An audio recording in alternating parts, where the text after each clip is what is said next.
यूं ही नहीं होती हाथ की लकीरों के आगे उंगलियां, रब ने भी किस्मत से पहले मेहनत लिखी है। स्वागत करता हूं प्यारे प्यारे बच्चों आप सभी का CHS कॉन्सेप्ट के इस ऑनलाइन लर्निंग प्लेटफॉर्म पर।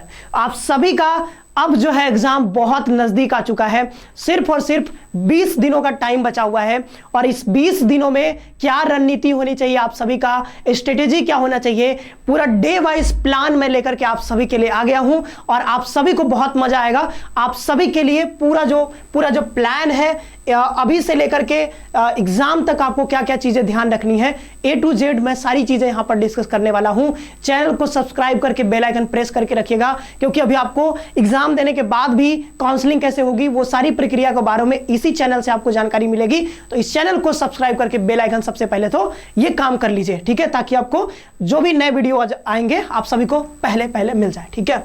अब SAT की बात करते हैं, CHS SAT 2024। तो ये 2024 की जो एग्जाम है वो अब बहुत नियर आ चुका है। 29 अप्रैल को जो है आपका यहाँ पर ये एग्जाम होने जा रहा है। कब? 29 अप्रैल को। तो जो 29 अप्रैल है, 29 अप्रैल को 9th का शुरू हो रहा है, ठीक है, 9th का शुरू हो रहा है, फिर 30 को, 1 को, ठीक है, फिर मई में भी जाएगा एग्जाम। तो जो फिर 11th का होगा, 11th का भी एग्जाम है, एक दिन गैप करके, ठीक है, क्योंकि 4 स्ट्रीम्स है तो चारों स्ट्रीम्स का, जैसे कि मैथ का अलग दिन पे है, साइंस का अलग दिन पे है, ठीक है, मतलब बायो का अलग दिन पे है और आर्ट्स का और कॉमर्स का अलग अलग डेट पे है। तो यहां पर आपका, लेकिन यहां पर 29 अप्रैल से आपका यहां पर शुरू हो रहा है और अभी से मैं देखूं तो टोटल 20 दिन यहां पर क्लास 9th के बच्चों के लिए अभी जो है वो बचा हुआ है। तो अब एक एक करके हम देखते हैं कि किस तरीके से आपको यहां पर 20 दिनों में आपको क्या क्या रणनीति रखनी है, ये जो है हम यहां पर देखते हैं। ये क्लास 9th और क्लास 11th दोनों के बच्चों के लिए यहां पर प्लान जो है वो दिया गया। अब चलते हैं आगे। सबसे पहली बात आपको क्या ध्यान रखना है कि जो भी बच्चे पहले से तैयारी कर रहे हैं, ठीक है, दोनों के लिए मैं बता दूं, जो अभी रिसेंट 1-1.5 महीने पहले शुरू किए हैं उनके लिए भी है, जो पहले से किए हुए हैं उनके लिए भी है। अभी मान लो अभी जो नए बच्चे किए हुए हैं, तैयारी करना शुरू किए हैं 1 महीना पहले, 1.5 महीना पहले, तो उनको क्या कि हो सकता है वो PYQ नहीं सॉल्व किए होंगे। तो सबसे पहला तो काम यह है कि एक बार पूरा आपको PYQ 5 साल का मिल जाए, 7 साल का मिल जाए, 10 साल अगर मिल जाए तो 10 साल का बहुत अच्छी बात है। मैं इसलिए कह रहा हूं क्योंकि मैंने देखा है, ठीक है, इस प्रक्रिया में मैंने बहुत टाइम गुजारा है, CHS का पूरा पेपर्स जो है एनालिसिस किया है, तो इस पे मैंने देखा है कि कई सारे जो क्वेश्चंस हैं आपके वो कहीं ना कहीं वो रिपीट हो रहे हैं। कई तो मतलब क्वेश्चन ऐसे हैं जो मतलब बार बार एग्जाम में आए, वही क्वेश्चन 2-3 बार रिपीट हो गया, मतलब सेम क्वेश्चन, और कई क्वेश्चन ऐसे हैं जो सेम पैटर्न पर बस डेटा उसका चेंज हो गया है और ऐसे क्वेश्चन आपके एग्जाम में पूछे गए हैं। तो आपको PYQ सॉल्व करना ही करना है।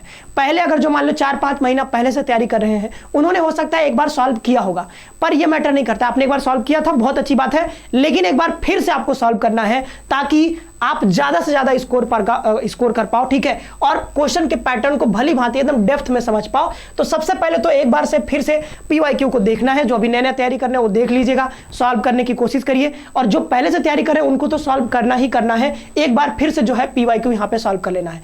ये सॉल्व करने में अगर 10 साल का लेते हो, ठीक है, तो रोज यहां पर 2-2 कम से कम सॉल्व करो, ठीक है, 2-2 पेपर, और यहां पर 5 दिन यहां पर लगना चाहिए। अगर आज से आप शुरू करते हो तो 1 से लेकर के 5वें दिन तक, ठीक है, या 4थे दिन तक, आज से लेकर के, ठीक है, मतलब 4 दिन, ठीक है, 1 से लेकर के यहां पर डे 1 से लेकर के डे 4 तक, डे 1 से लेकर के डे 4 तक आपको कहीं ना कहीं ये PYQ सारे सॉल्व कर लेने हैं। इंपॉर्टेंट टॉपिक्स आपको पता चल जाएगा। इसके बाद टाइप्स ऑफ क्वेश्चंस मिल जाएंगे आपको कि किस प्रकार के क्वेश्चन पूछे जा रहे हैं, और यहां पर आपका स्ट्रेंथ और वीकनेस भी पता चल जाएगा यहीं से कि आप किस किस टॉपिक में बहुत अच्छा कर रहे हो और किस किस टॉपिक में आप जो है अच्छा परफॉर्म नहीं कर पा रहे हो। तो आप लिस्ट बना लोगे कि भाई ये मेरा स्ट्रेंथ है, ठीक है, इधर वाले जो चैप्टर इसको तो मैं आराम से बना ले रहा हूं, लेकिन ये वाला जो टॉपिक है हमारा, इधर वाला हो सकता है आपका साइंस में कुछ टॉपिक जो है यहां पर कमजोर हो, ठीक है, मैथ्स में कुछ टॉपिक कमजोर हो, तो ये आप लिस्ट बना लोगे पहले तो, ठीक है। आपने ये काम कर लिया 1 से लेकर के 4 दिन तक, ठीक है, 4 दिनों में ये आप कर लोगे, 4 से 5 दिन अपने हिसाब से इसको कर लेना, ठीक है। अब सब्जेक्ट वाइज रिवीजन आपको यहां पर शुरू कर देना है। आप अगर पहले से पढ़ रहे हो तो आपने नोट्स बना ही लिया होगा, हाँ, नोट्स तो बना ही लिया होगा। अब मान लो कि कोई कहेगा कि सर 5 दिन में 10 दिन में कैसे तैयारी करें, पूरा सिलेबस कैसे कवर करें, तो उसके लिए कोई यहां पर कुछ बताया नहीं जा सकता, ठीक है। फिर यहां पर कुछ करना ही नहीं है आपको, आराम से जो आपने साल भर नहीं किया है तो अब भी कोई जरूरत नहीं है करने की, आराम से आपका सिलेक्शन ऐसे ही हो जाएगा, ठीक है, कोई दिक्कत की बात नहीं है। अब यहां पे देखो, तो जो पहले से बहुत मेहनत से तैयारी कर रहे हैं उन्होंने नोट्स तो बनाई होगा। मैंने कई वीडियोज में आपको कहा है कि आपको कहीं ना कहीं नोट्स हेल्प करेगा लास्ट टाइम पे। तो अब लास्ट टाइम तो आ ही गया है मान लो, तो रिवीजन के लिए आपको पास नोट्स आपके पास होगा। अब सारा नोट्स जो है आप देखो, अब यहां पर डे वन से 4 हमने कहा, अब 5 से लेकर के 10 तक आपको कहीं ना कहीं पूरा जो है आपको एक बार रिवीजन कर लेना है। सारा का सारा टॉपिक जो आपने नोट्स बना करके रखा है, साइंस का हो, ठीक है, एक दिन साइंस के लिए ले लो, एक दिन मैथ्स के लिए ले लो, एक दिन जीके जीएस के लिए ले लो। तो ऐसे एक एक दिन आप स्पेसिफिक टाइम अलॉट करोगे, एक एक दिन, ठीक है, और उस एक एक दिन में आप यहाँ पर स्पेसिफिक डेज पर रिवाइज करोगे अलग अलग सब्जेक्ट्स, ठीक है। तो अलग अलग सब्जेक्ट्स, मैथ, साइंस, ठीक है, बायोलॉजी, आप पूरा रिवाइज करोगे। यहाँ पे एक एक दिन टाइम दोगे आप। उस देखो 5 से 10 दिन, इसमें 5-6 दिन हमने दे दिया है, आप एक आध दिन हो सके तो बढ़ा भी सकते हो, आप कम टाइम लोगे तो कम टाइम में भी करो, कोई दिक्कत की बात नहीं, ठीक है। और यहाँ पे आपको एक्टिव रीडिंग करना है, ये बात आपको कोई नहीं बताएगा। कहोगे सर आप यहाँ पर एक्टिव रीडिंग क्या होता है? एक्टिव रीडिंग क्या होता है? एक्टिव रीडिंग का मतलब ये होता है, जैसे मेरे पास मान लो एक ये किताब है, ठीक है, एक ही किताब है। अब मैं क्या कर रहा हूं, इसको मैं बस पढ़ते जा रहा हूं, ठीक है, ऐसे खोल रहा हूं, पढ़ रहा हूं, ठीक है, ऐसे फिर पढ़ रहा हूं, ऐसे पढ़ रहा हूं, पढ़ते जा रहा हूं, पढ़ते रहा हूं, ठीक है। अब इससे क्या होगा ना कि आप पढ़ तो रहे हो पर दिमाग में कितना घुस रहा है ना, ये पता नहीं चल पाता है। हम पता चलता है कि 2 घंटा पढ़े और 2 घंटा में 2-3 पेज ही पढ़ पाए, मतलब पता नहीं चल पाता है। एक्टिव रीडिंग का ये मतलब है कि आप क्या करोगे कि आप फटाफट पढ़ोगे, मतलब कोई भी चीज आपने टॉपिक निकाला, ठीक है, ऐसे सरसरी निगाहों से बस एक चीज को एक ही बार पढ़ना है। कई बच्चे क्या करते हैं, एक ही चीज, जैसे यहाँ पे लिखा हुआ है कि बक्सर युद्ध 1764 के बाद कंपनी के शासन का शिकंजा कसा, किसने कसा? तो ईस्ट इंडिया कंपनी ने, ठीक है, ऐसे यहाँ पे लिखा हुआ है।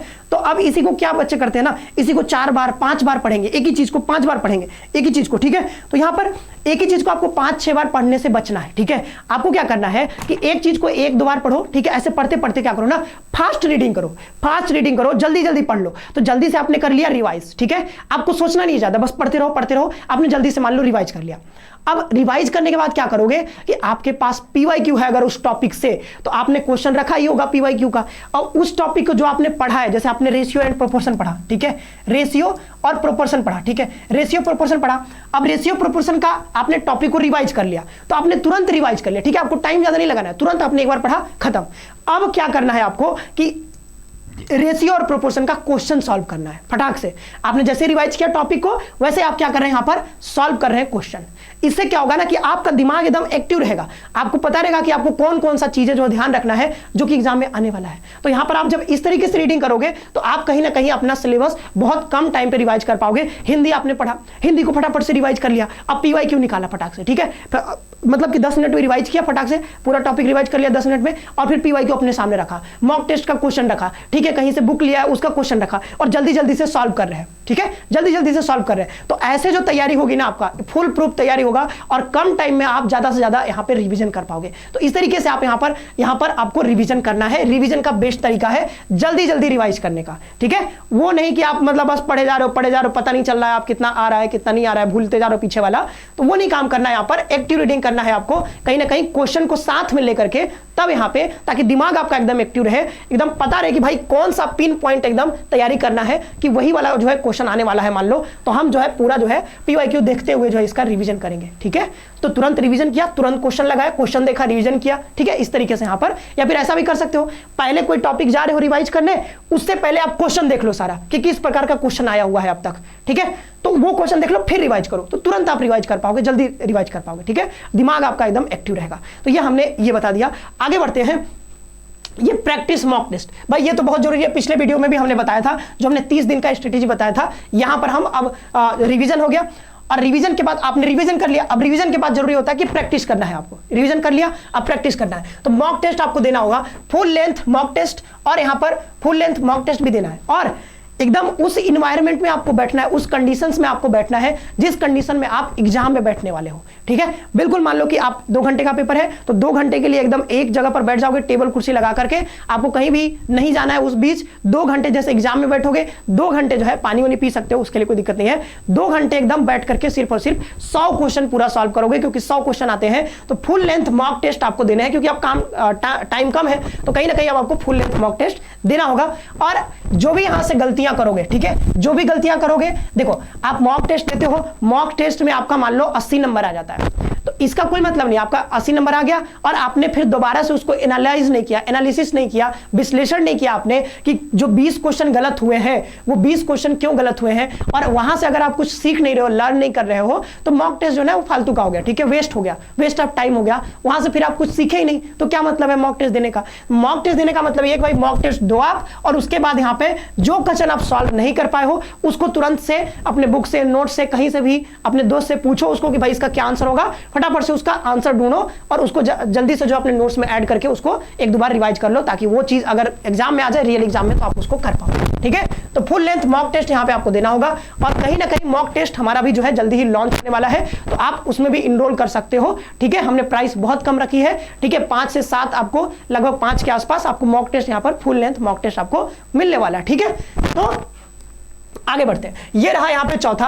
अब देखो, आप जब यहाँ पे रिवीजन कर लोगे, मॉक टेस्ट दोगे ना, तो आपको कहीं ना कहीं अपना वीक एरिया पता चल जाएगा। वैसे तो जब आप पीवाईक्यू सॉल्व करोगे तो वहां भी पता चलेगा, लेकिन उतना रिवीजन करने के बाद वीक एरियाज और आपके थोड़े कम हो जाएंगे, ठीक है। तो स्पेसिफिक कुछ ऐसे चैप्टर्स बचेंगे जहां पर आपको मतलब ऐसा लग रहा होगा कि यहां हम लैग कर रहे हैं, यहां कुछ ना कुछ कमी रह गई है, तो वैसे टॉपिक्स को आपको आइडेंटिफाई करना है और उसको क्या करना है, अलग से टाइम निकाल करके पढ़ लेना है पूरा, ठीक है। मान लो जो भी टॉपिक्स यहाँ पर वीक टॉपिक्स हैं आपके, मतलब जो भी चैप्टर आपका वीक रह गया है, जिसमें आप अच्छा कॉन्फिडेंस नहीं फील कर रहे हो, तो उसके लिए थोड़ा अलग से टाइम निकाल करके उसको रिवाइज करोगे, उस पर प्रैक्टिस अपना करोगे। आगे हम देखते हैं फाइनल रिव्यू। तो फाइनल रिव्यू में आपको क्या करना है कि भाई यहाँ पर हमने जो कहा कि हमने जो है डे, कौन सा डे तक बता दिया था आपको, 10 तक, ठीक है। अब यहाँ पर 10 से 15 आपको यहाँ पर ना कहीं मॉक टेस्ट, या फिर 16 तक आप यहाँ पर दे सकते हो। डे 10 से डे 16 तक आप मॉक टेस्ट दो, और साथ ही साथ आपका रिवीजन तो चलता ही रहेगा। आप मॉक टेस्ट दे रहे हो, आप एनालाइज कर रहे हो चीजों को, आप नोट्स में ऐड करते जा रहे हो, और बीच बीच में आप रिवीजन भी करते रहो। ऐसा नहीं कि ये अलग अलग हैं चीजें, ठीक है। रिवीजन के लिए तो आपको टाइम निकालना ही पड़ेगा, वो रिवीजन आपने कर लिया एक बार, फिर भी छोड़ना नहीं उसको भी थोड़ा थोड़ा फिर से पढ़ते रहना है, साथ ही साथ आपको मॉक टेस्ट भी देते रहना। अब ये जो 4 दिन हमारा बचा, ठीक है, 16 से जो 16 दिन तक हो गया था, अब 17 से लेकर के कहीं ना कहीं 20 से 21 दिन जो भी बचेगा, ठीक है, यहां पर आपको क्या करना है, वीक एरियाज आपने कर लिया था, ठीक है, और इसी में आपको क्या करना है, वीक एरियाज करने के बाद उसको भी पढ़ो, और साथ ही साथ फाइनल रिव्यू में ये है कि भाई जो भी आपने नोट्स बनाए हैं उसमें आपने पहले लिख लिया होगा कि ये वाला ज्यादा इंपॉर्टेंट है, आपने पीवाईक्यू देखा है, आपने मॉक टेस्ट दिया है, तो कहीं ना कहीं आइडिया तो हो ही जाता है, ठीक है। अब तैयारी करो इतने लंबे समय से, 1.5 महीना 2 महीना से, तो आइडिया रहता है। तो आपने जो भी इंपॉर्टेंट टॉपिक्स मार्क किए हैं, ठीक है, आपने चिन्हित किए हैं, तो वैसे टॉपिक्स को आप रिवाइज करोगे, और जो भी मैथ के इंपॉर्टेंट फॉर्मूला है, फिजिक्स के जो भी है, वो सारा यहां पर एक एक बार से फिर से देखोगे और फटाफट से सारा रिवीजन कर लोगे। फाइनल रिव्यू करने के बाद थोड़ा रिलैक्स कर लेना, ठीक है, रिलैक्स कर लेना, ठीक है, ज्यादा स्ट्रेस में मत आना, ठीक है, और अच्छे से काम माइंड से एकदम शांत माहौल में जाकर के एग्जाम देना। और कहीं ना कहीं अगर आपने मेहनत करी है उतने दिनों से, तो जरूर आपको सफलता मिलेगी। और ठीक है, इसी नोट के साथ हम लोग यहाँ पर ढेर सारी शुभकामनाएं देते हुए आप सभी को ढेर सारी शुभकामनाएं, और ऐसे तैयारी करते रहो। साथ ही साथ मॉक टेस्ट में जुड़ने के लिए, या फिर हमारे साथ आप जुड़ना भी चाहते हो, अभी भी जुड़ना चाहते हो, तो पूरा आपको नोट्स मिल जाएगा, वीडियो लेक्चर्स भी मिल जाएंगे। अगर अभी भी चाहते हो तो कर सकते हो, यहाँ पर जो है प्ले स्टोर पर जा करके, या इस नंबर पर यहाँ पे सीयूटी कॉन्सेप्ट का एप्लीकेशन डाउनलोड कर सकते हो प्ले स्टोर से, या इस नंबर पर कॉल कर सकते हो। मॉक टेस्ट में जुड़ने के लिए जरूर से यहाँ पर जुड़ जाना, क्योंकि बहुत इंपॉर्टेंट क्वेश्चन हम लोगों ने जो है वो यहाँ पर मेहनत कर रहे हैं उस पर, और बहुत अच्छे अच्छे यहाँ पर कॉन्टेंट आपको मिलेगा। उस मतलब क्वेश्चन ऐसे ऐसे रहेंगे जिसमें से बहुत सारे क्वेश्चन आपके एग्जाम में भी लड़ सकते हैं, ठीक है। तो ऐसे बहुत संभावित क्वेश्चन हम लोग उसमें ऐड करेंगे। तो यहां पर मिलते हैं हम लोग अगले सेशन में। आप सभी का बहुत बहुत धन्यवाद। खुश रहो और जो है दम लगा करके मेहनत से दम पढ़ते रहो, क्योंकि टाइम कम है, और जब कम टाइम है तो आपको फिनिशिंग बहुत अच्छे से देना होगा। मिलते हैं नेक्स्ट सेशन में। आप सभी का बहुत बहुत धन्यवाद। खुश रहो, पढ़ते रहो।